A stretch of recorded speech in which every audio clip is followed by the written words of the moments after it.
Isso aí, estiver precisando trocar o seu colchão, ó, chega de dor nas costas, o consultor vai até você, vai olhar o seu colchão, vai ver a melhor forma para que você pare de sofrer, tá bom? Estamos voltando aqui com o Sr. Dimas. Como que foi para escrever esse livro, Sr. Dimas? Ser ou não ser analfabeto político? Isso. A escolha é sua. É de cada um. A história desse livro mais ou menos é o seguinte: na década de 1980, como instrutor do Sebrae, eu tive a oportunidade de ministrar cursos para mais ou menos umas 1.200 pessoas e me apercebi de como a política é totalmente desconhecida do brasileiro. Foram cursos, palestras que eu fiz para diversos segmentos socioeconômico-culturais, né? E a gente constatou, sim, que a ignorância e o desconhecimento político são muito amplos, né? E eu sempre tive para mim um conceito, que o cidadão que não consegue enriquecer o seu conhecimento político, ele torna-se incapaz de compreender o mundo em que ele vive e, o que é pior, de agir sobre ele. Então me surgiu a ideia de escrever esse livro, que é obviamente um livro totalmente apartidário, para mostrar para as pessoas o quão importante é a política na nossa vida, no nosso dia a dia. Foi essa a intenção inicial do livro. Aliás, eu conheci o livro antes de conhecê-lo, né? E tive o prazer de ler o livro antes de conhecê-lo. E o livro já começa com aquela frase fantástica que eu já gostaria de te falar, que é: o pior de todos é um analfabeto político. Por quê? Então, tudo na nossa vida depende de atitudes políticas, né? O preço do arroz, do feijão, do aluguel, de tudo aquilo que você possa imaginar, da boa qualidade do serviço público, tudo é resultante de ato político. Se você não entende que tem que ter o critério de escolher um bom político, de analisar, de cobrar, nós vamos chegar ao fundo do poço, como hoje, na minha opinião, chegamos. Eu vejo isso em termos de Brasil, em termos de Peruíbe. Até é curioso, né, comentar, o livro foi escrito há 5 anos atrás, e não que ele tenha sido profético, mas ele já, de alguma maneira, mostrava ou evidenciava que nós chegaríamos a um caos muito grande na política se a população brasileira não tivesse a oportunidade de eliminar um pouco desse preconceito que tem contra a política, né? Porque a rigor a gente sente que, por parte das pessoas, falar em política é coisa chata. Então, o que a gente faz?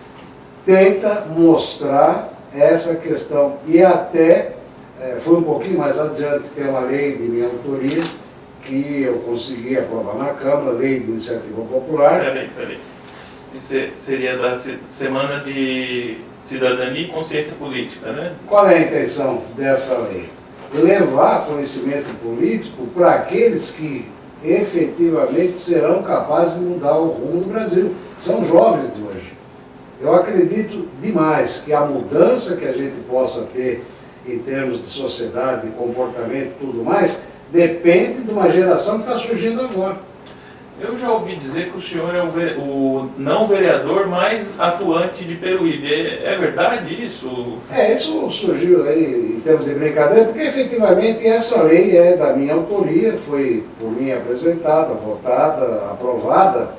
E a gente tem uma série de outras leis aí que gostaria de colocar, venho lutando para isso. É muito amplo o assunto, mas, por exemplo, eu luto demais para implantar aqui a lei da tribuna cidadã.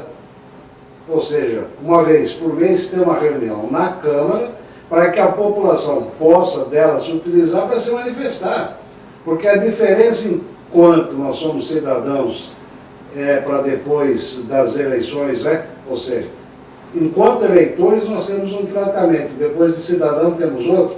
Então, se lá é a casa do povo, porque eu não tenho direito de usar a minha casa para cobrar e para expor as minhas ideias. Agora, não interessa aos políticos essa tribuna livre. Enfim, as leis que eu mais ou menos tenho em mente apresentar, elas são meio polêmicas, porque de alguma maneira elas querem dar ao povo a possibilidade de uma participação maior, mais ampla e mais efetiva. Então, eu não sou vereador por circunstâncias, enfim, tem uma história a respeito disso. E o senhor quer falar isso? Não, eu falo, porque eu não posso querer dar uma grandeza maior a um fato que foi totalmente pessoal, mas o que acontece é o seguinte, eu fui, num período da campanha eleitoral, o faxineiro, o jornalista, o mestre de cerimônias, o pintor, da campanha do Solidariedade, e manifestei, fiz a minha inscrição para concorrer como vereador. E para surpresa minha, o meu nome não recebeu a legenda desse partido. Ora, que me perdoe aí sem nenhuma arrogância ou necessidade de massagear o ego. Alguém que ganhou o prêmio José de Anchieta da Câmara Municipal, que é um prêmio categoria política, é escritor de um livro sobre política, conhece de alguma maneira um pouco das entranhas políticas, é jornalista, se esse não é um perfil adequado para poder representar o partido, eu passo a perguntar o que é o perfil ideal de alguém para poder, então, ser candidato e disputar uma eleição de vereador na cidade.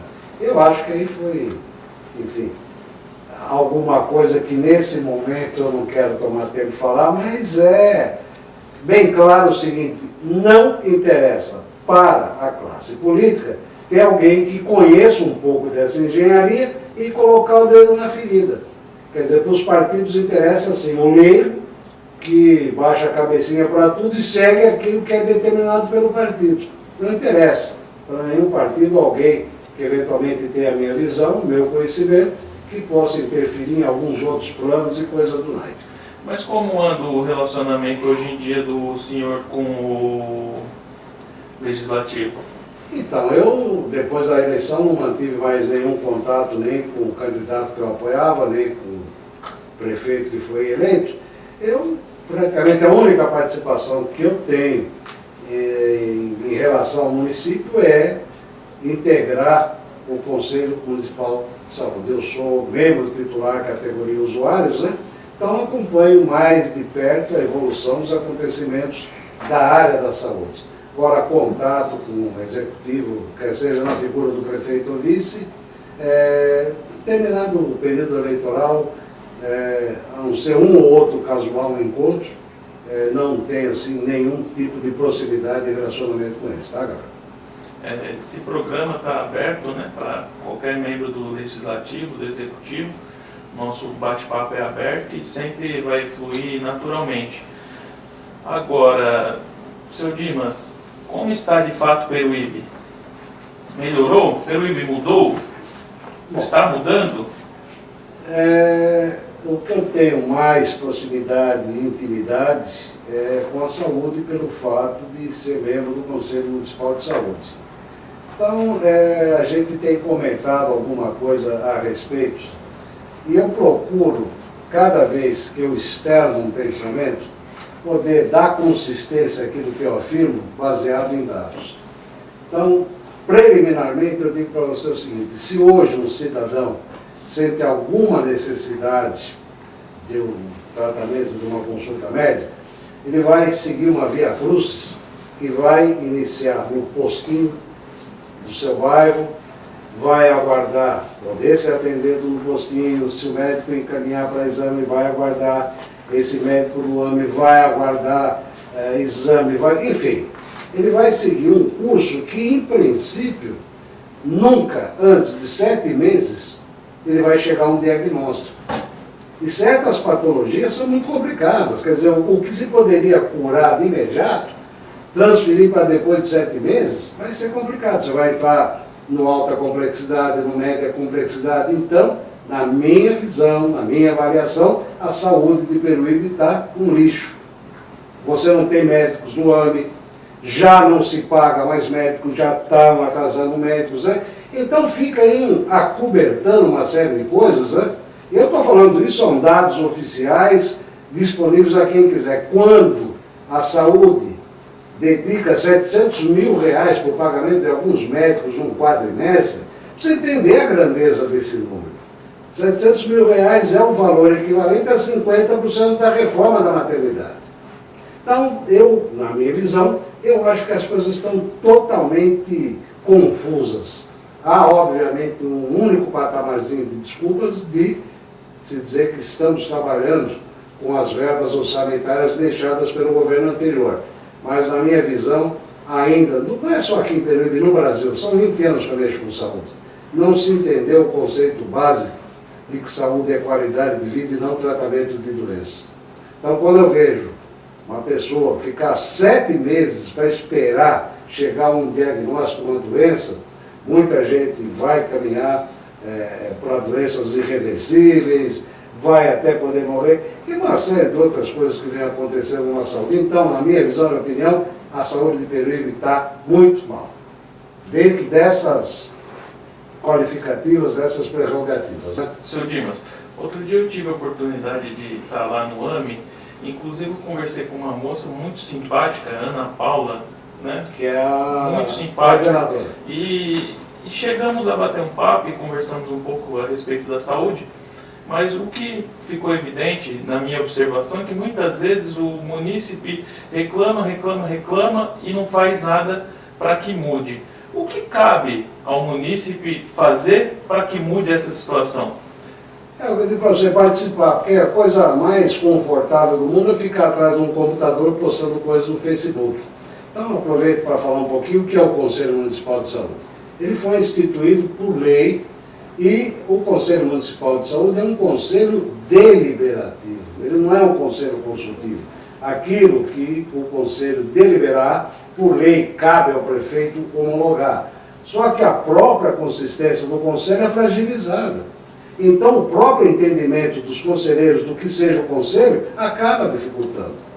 Então, e existem aí questões também, porque o trabalhador da saúde é, para mim, um guerreiro. Porque você trabalhar sem poder ter luva, sem ter seringa, sem ter medicamento, é complicado. O povo já chega estressado. Só que opta por caminhos que nem sempre são os mais adequados. Participe um pouquinho mais, procure entender, procure validar aquilo que a lei permite. Só que as opções sempre são um pouquinho diferentes, né? As pessoas procuram os caminhos mais tumultuados, né?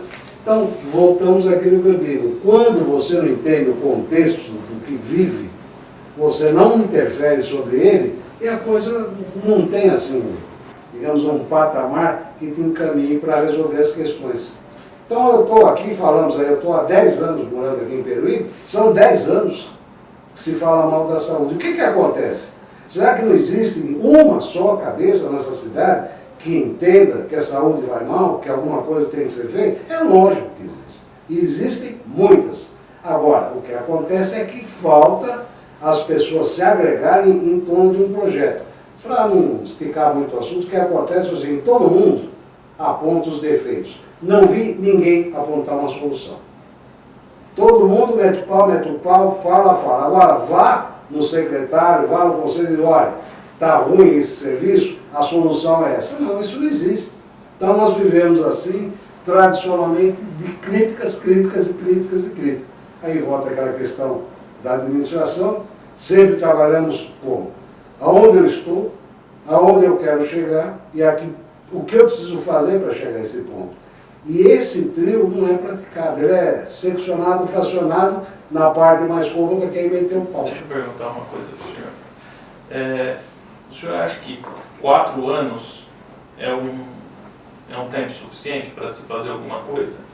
Não, menos. Eu não vou falar para você em termos acadêmicos, vou falar para você em termos reais. Nós participamos de um processo de reformulação da saúde de um município importante no Brasil, com 240 mil moradores, porque a visão de um administrador é diferente da visão do médico. O preparo que a gente tem na administração é diferente do preparo de um médico. Então, eu tenho exposto isso. Se você parar para raciocinar onde estou, aonde eu quero chegar e o que eu posso fazer para chegar lá, você encontra um caminho. Então, o que se faz hoje muito é tapar buraco. Faltou esparadrapo, corre lá, põe esparadrapo. Faltou isso, vai lá, corre. Agora, estudar a conjuntura de tudo isso, e esse plano que nós temos em São Carlos, é um plano que ele determinou o seguinte: a estrutura tem que ser essa. Agora, como chegar lá, tudo bem. Só que esse é um plano que vai servir para 50 anos. À medida que for evoluindo a população e tudo mais, você vai adequando. Mas ele tem uma base, ele tem uma diretriz E eu não vi nunca ninguém trabalhar nesse sentido. É sempre assim, faltou, vai lá, corta. Agora, aquele plano macro, para poder dizer como deve ser estruturada a saúde, nem Peruíbe faz. Já voltamos falando disso. Eu vou querer falar de um grande tapa-buraco que vem por aí. Mas antes, vamos lá para o vídeo da Real Fotos. Chama lá, Coelho.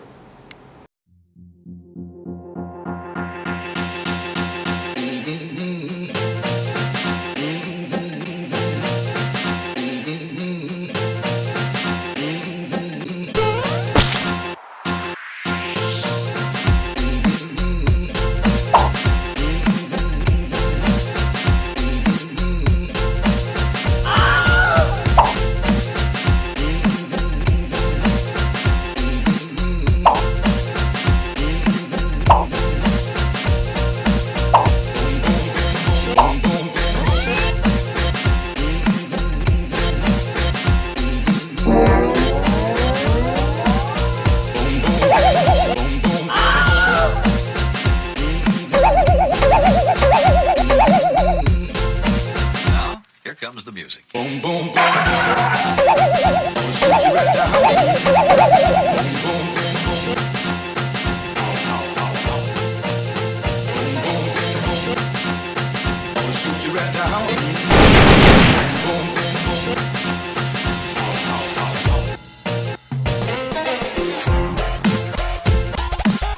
boom.